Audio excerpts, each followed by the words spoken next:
Здравейте!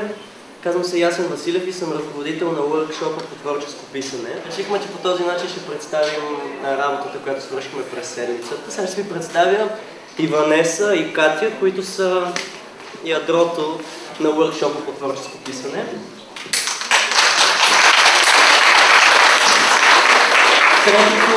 Третото момиче, Кристина, за съжаление е болна и няма да може да присъства, затова аз ще прочета нейните стихове. Набързо ви обяснявам как се случи нашата работа.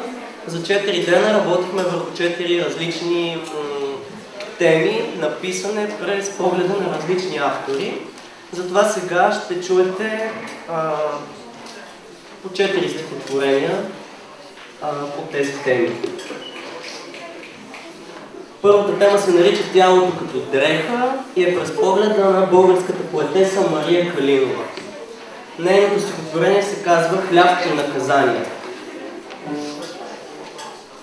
Напротив, не виждам разлика между хартия и ножица. Историите им крият слабост. Едната не остава цяла, когато другата се разбоява сестро. Лицето отляво отразява лицето отгоре.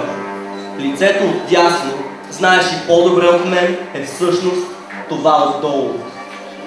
Да търсиш разликата си е истинска отрова, която нито храни, нито ще те излекува. Трябва най-голяма строгост от сега нататък. Измисли как да се наказваш, когато безразличието не ти носи удоволствие, а ужас. И друго, ако някоя за някоя те пита: "Тази сестра, познаваш ли я?" Отговаряй, че не. Мисля, че не я познавам. Следва и Ванеса с нейната интерпретация в "Тялото като дреха". Тялото е като дреха. Обличаш, носиш и захвърляш. Тялото е като дреха. Употребяваш, след това изхвърляш.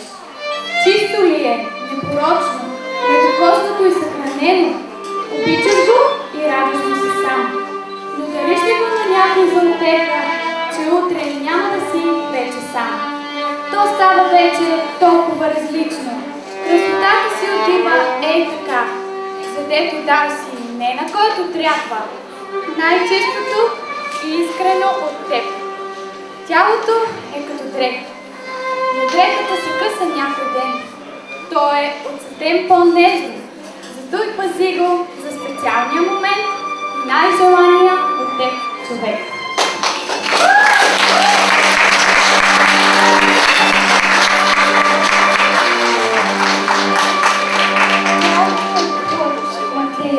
Можеш да го докоснеш, да го почувстваш, обвивка, в която живее твоето аз. Лицето е фасада измамна, зад която обитава разум. Ако тялото е дреха, съкръчия. Не можеш, тогава промени я. Прикрий дрехата за вече разкъсаната и раздрана от време душа. Прикривай всяка следа, докато времето безмилостно износи твоята нова стара дреха. Чета ви стихотворението на Кристина "Тялото като дреха", която не може да присъства тук. Топло е, задушаващо. Всеки атом тежко дишва и издишва болезненото желание за свобода, за бягство, за полет, но ципът за яд. Шевовете са вериги на свободния дух, а копчетата, те отдавна са проядени, а на всяко едно две нови се раждат и прояждат. Кръпка по кръпка, облечената. Добре, че аз съм голата.